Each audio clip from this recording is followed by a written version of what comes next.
Assalamualaikum warahmatullahi wabarakatuh. Salam bahagia, salam sejahtera, sehat selalu buat teman-teman saudara-saudara semua. Pada kesempatan ini saya ingin berbagi ilmu dari Ustadz Dr. Fahrudin Faiz tentang bagaimana kita menjalani hidup ini agar lebih baik lagi.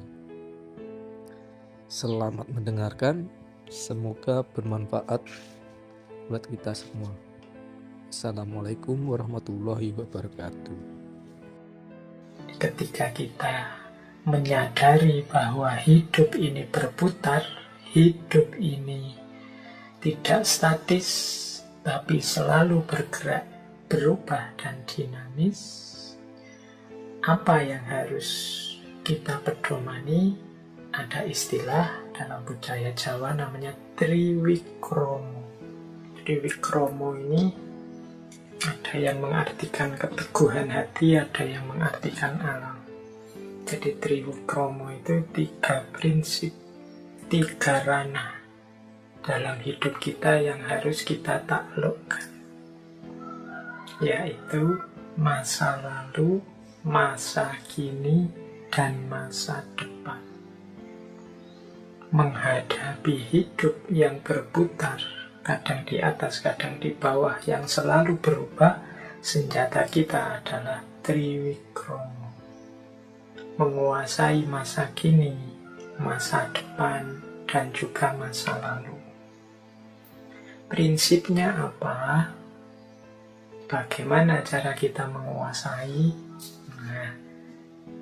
Cara menguasai atau prinsip-prinsipnya adalah yang pertama, kita harus selalu ingat bahwa yang kita rasakan saat ini adalah buah dari yang kita lakukan di masa lalu.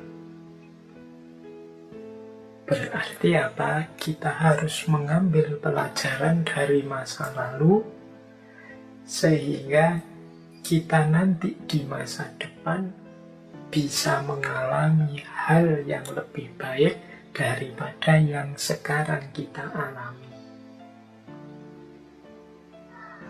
Saya sudah enak kok Pak, masa lalu saya tertib sehingga sekarang saya bahagia. Ya, maka belajarlah dari masa lalumu sehingga engkau bisa di masa depan bahagia terus atau syukur-syukur bisa semakin bahagia.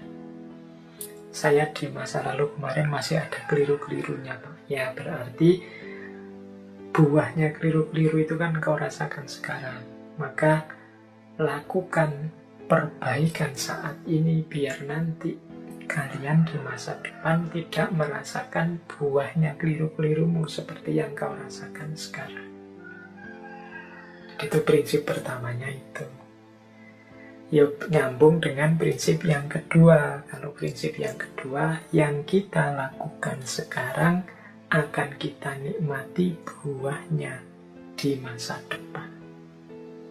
Ini sama. Jadi apa yang kita lakukan sekarang, ya siap-siap menerima hasilnya di masa depan. Kalau diringkas dengan satu kata, Triwikromo itu menaklukkan masa lalu, masa kini, masa depan dengan cara belajar dari masa lalu, memperbaiki masa kini demi lebih baik di masa depan. Inilah cara kita menaklukkan 3 masa. Jangan sampai kita jatuh di lubang yang sama, berarti kita tidak belajar dari masa lalu, apalagi tambah lebih jelek dari kemarin. Nah, itu berarti kita tidak belajar dari masa lalu. Kalau dalam Islam itu kan jelas, Muslim itu yaumuhu khairun min amsihi. Hari-harinya saat ini itu lebih baik dari kemarin. Dan hari besok lebih baik. Harus kita pastikan lebih baik dari hari ini. Tidak boleh sama saja. Kalau sama saja kita disebut orang yang rugi. Dan kalau lebih jelek, kita disebut orang yang terlaknat. Maka ayo hati-hati mengelola masa, mengelola waktu. Waktu bisa menjadi teman kita yang paling ampuh, paling dahsyat, tapi sebaliknya dia juga bisa jadi musuh kita yang paling menghancurkan. Mari kita taklukkan lewat Triwikromo dengan cara tidak sembrono.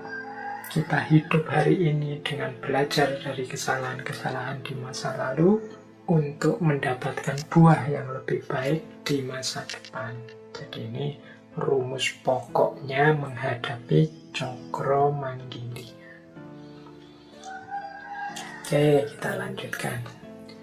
Nah, selanjutnya bagaimana sih terjemahan dari cokro manggilingan ini dalam kehidupan nyata? Kalau tadi kan prinsipnya Triwikromo. Dalam kehidupan nyata, bagaimana kita memedomani cokro manggilingan ini? Yang pertama, di kalangan masyarakat Jawa dikenal pandangan bahwa hidup kita ini adalah sumbernya berasal dari Tuhan dan nanti akan kembali kepadanya. Sangkan paraning dumadi. Jadi darinya menuju kembali kepadanya. Kalau dalam Islam teman-teman yo kenalnya innalillahi wa inna ilaihi roji'un. Jadi memedomani cokro manggilingan itu kita harus selalu sadar ilaihi roji'un. Ini di sesi muhasabah kemarin saya sudah jelaskan panjang lebar. Jadi kehidupan kita ini tidak selamanya. Kita akan berputar lagi kembali pada Allah. Jadi kita ini berasal dari Allah, nanti kembali lagi kepada Allah. Itu kalau dalam budaya Jawa dikenal konsep sangkan paraning dumadi. Hidup ini, kalau menurut Sunan Kalijogo kan diibaratkan seperti orang ke pasar. Kalau kita ke pasar itu ya berangkat ke pasar pagi-pagi, kan nanti sebentar kemudian kan kita pulang lagi. Kalau sudah mendapat apa yang kita butuhkan. Oke, dari rumah menuju pasar dan nanti balik lagi ke rumah. Dari Allah, kemudian kita hidup di dunia, nanti kembali lagi kepada Allah. Dan itu tidak lama. Di Jawa dikenal ungkapan hidup itu urip iku prasasat koyok wong mampir ngombe. Hidup itu seperti orang yang mampir sebentar untuk minum. Jadi pastinya dia jangkanya sangat pendek dibandingkan alam yang lain. Tadi ada alam wusono tadi. Oleh karena itu, ya karena hidup ini hanya pendek sebentar, kita harus hati-hati. Jangan sampai kehabisan waktu. Kalau tadi misalnya analoginya hidup itu untuk mampir ngombe, ya cepet-cepet ngombe. Kalau analoginya untuk belanja di pasar, segera kita beli kebutuhan kita untuk yang kita butuhkan di rumah. Jangan sampai waktu kita habis, kita belum sempat minum. Transit sebentar di dunia, lupa yang kita butuhkan apa. Jadi itulah sangkan paraning dumadi. Kita ini berproses dari Allah menuju Allah lagi, dari Tuhan kembali kepadanya. Dulu zaman saya naik bis antar kota, itu kan sering ada fase transitnya. Di situ orang ke toilet, kemudian makan. Nah, itu saya membayangkan ya seperti ke pasar tadi. Hidup di dunia ini seperti orang transit saat kita melakukan perjalanan panjang. Di situ ya cepet-cepet ke toilet, cepet-cepet minum, kalau butuh makan cepet-cepet makan. Setelah itu balik lagi ke bis, melakukan perjalanan ke tujuan yang memang kita tuju. Ya kayak kalau sekarang lewat tol ya berarti hidup di dunia ini seperti mampir sebentar di rest area. segera kita penuhi kebutuhan kita dan berjalan kembali. Jangan sampai kita melalaikan kebutuhan kita, kemudian waktunya habis, keperluan perjalanan kita tidak terpenuhi. Apalagi terus lupa kalau kita harus melanjutkan perjalanan. Asik di rest area saja, tidak keluar-keluar dari situ. Nah, ingat-ingatlah, hidup ini sangkan paraning dumadi. Jadi dari Allah kembali ke Allah. Putarannya pasti nanti ke situ. Berarti apa? Ayo siap-siap. Ayo memenuhi apa saja yang kita butuhkan untuk ketemu yang sejati. Ini pedoman pertama. Manifestasi dari cokro manggilingan yang sifatnya ketuhanan. Sekarang kita lihat yang sifatnya alam semesta, sifatnya kosmologis. Kalau berhadapan dengan Tuhan, kita dituntut untuk mewujudkan kesadaran sangkan paraning dumadi. Berhadapan dengan alam semesta, kita dituntut untuk memayu hayuning bawono. Memayu hayuning bawono ini kalau diterjemah secara letterlek, memperindah keindahan dunia. Dunia ini apa adanya sudah indah. Kehadiran kita di muka bumi semoga menambah indah, memberi arti dalam hidup. Nah, itu memayu hayuning bawono. Jadi berhadapan dengan alam, jangan kita justru jadi variabel perusaknya, tapi sebaliknya kita menjadi unsur yang memperindah. Ketika kita hadir, alam yang semula indah jadi tambah indah. Itu memayu hayuning bawono. Alam yang kelihatannya biasa-biasa saja ketika kita hadir jadi luar biasa.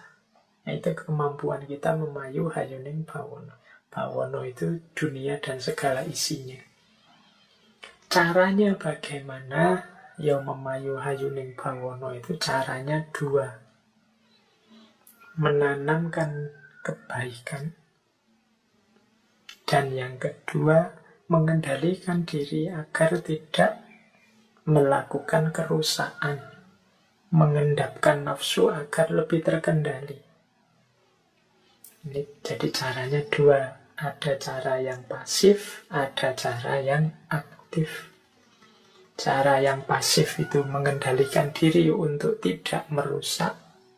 Cara yang aktif itu mewarnai dunia ini, mewarnai bumi ini dengan kebenaran-kebenaran, kebaikan-kebaikan, keindahan-keindahan yang bisa kita wujudkan.